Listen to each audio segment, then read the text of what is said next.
আজকের এই মানববন্ধন ইতিমধ্যে আমাদের মাঝে অনেকেই উপস্থিত হয়েছেন। বিভিন্ন মিডিয়া এবং আমাদের সম্মানিত অতিথিরা আমাদের ইতিমধ্যে সচেতন নাগরিক ফোরাম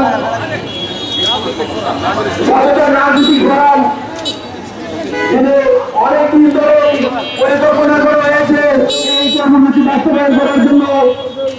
শাহ মোহাম্মদ সেলিম ভাই আমাদের মাঝে উপস্থিত হয়েছেন, শেখ মান্নান ভাই উপস্থিত হয়েছেন, মোহাম্মদ আলী কিসমত ভাই উপস্থিত হয়েছেন, অ্যাডভোকেট মাহমুদ ভাই উপস্থিত হয়েছেন।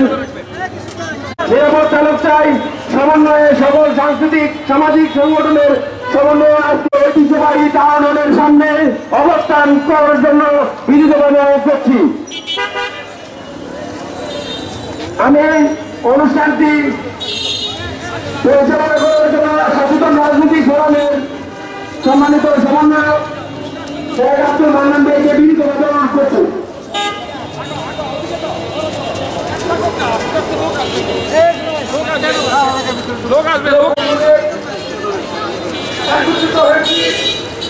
আপনারা জানেন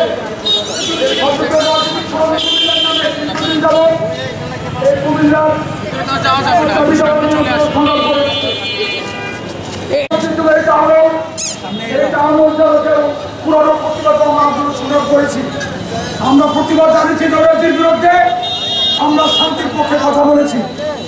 বর্তমানে আমরা আজকে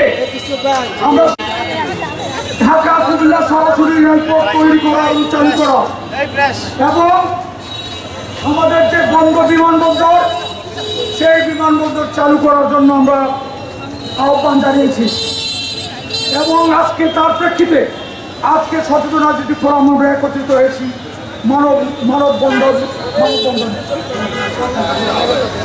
এবং রাজনীতিবিদ ৮০ দশকের ছাত্রনেতা যুবনেতা সংগঠক আমাদের সচেতন রাজনীতি ফোরাম কুমিল্লার প্রধান সম্পাদক ডক্টর শাহ মোহাম্মদ সেলিম আজকে এই পথসভা সমাবেত করবেন। এই মুহূর্তে বক্তব্য রাখার জন্য আমি অনুরোধ করছি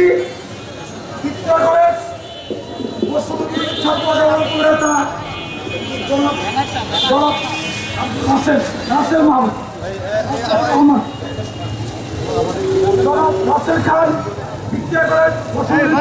অন্যতম নেতা রাসেল খান এখন বক্তব্য রাখবেন।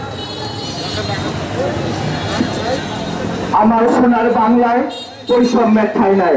সম্মানিত উপস্থিতি, আপনারা সবাই জানেন আমাদের এই কুমিল্লা নিয়ে অনেক ষড়যন্ত্র চলছে, আমাদের এই কুমিল্লা নিয়ে অনেক ষড়যন্ত্র করা হচ্ছিল, কিন্তু আজকে আমরা এখানে সচেতন দাঁড়িয়েছি এই কুমিল্লাকে একটা প্রাথমিক নিয়ে যাওয়ার জন্য। আপনারা সবাই জানেন কুমিল্লা মানে একটা ব্র্যান্ড, কুমিল্লা মানে যারা বিদেশ থেকে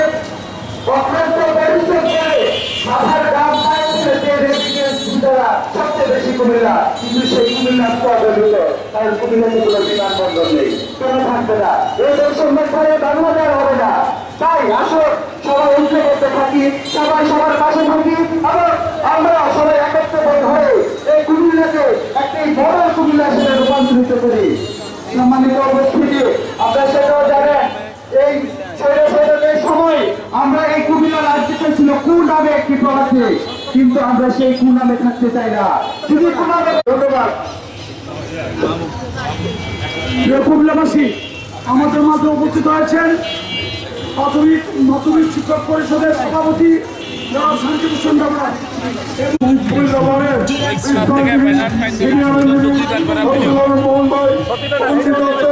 বিভিন্ন সংগঠনের নেতৃবৃন্দ, সুপ্রিয় কুমিল্লাবাসী, আমরা অনেক আগে এই বিমান বাস্তবায়নের জন্য কুমিল্লার মানুষ আন্দোলন করে যাচ্ছে। আমরা কুমিল্লা অনেক